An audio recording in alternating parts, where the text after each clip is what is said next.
Hello' everyone. মোৰ recently এটা গান ওলাইছিলে সুবাস বুলি।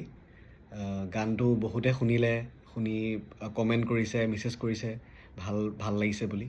তো সেইখিনি মোৰ কাৰণে বহুত হয় আৰু মই ভাল পাইছোঁ যে ইমান শুনিছে বা গানটো কিবা এটা ভাইব পাইছে, ভাল পাইছে।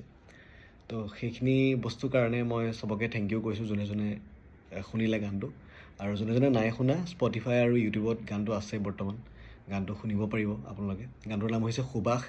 প্ৰতীক্ষা বৰাই গাইছে আৰু মই কম্প'জ কৰিছোঁ আৰু গীটাৰ বজাইছোঁ। গীটাৰ বেছ গান এটা হয়, আপোনালোকে শুনি চাব যদি নাই শুনা। স্পটিফাইত আছে আৰু ইউটিউবতো আছে, সুবাস নামটো। আৰু যিখিনি শুনিলে এতিয়ালৈকে বা মোক মেছেজ কৰিছে তেওঁলোকক বহুত বেছি ধন্যবাদ। Thank you so' much for the support. আৰু এতিয়া ষ্টাৰ্ট কৰিছোঁ যিহেতু ইনিচিয়েল ষ্টেজত ছাপোৰ্ট কৰিলে বহুত ভাল লাগে আৰু বহুত মানে উৎসাহ পায়। সেইটো মই আপোনালোকৰ পৰা পাইছোঁ আৰু তাৰ কাৰণে থেংক ইউ ছ' মাছ।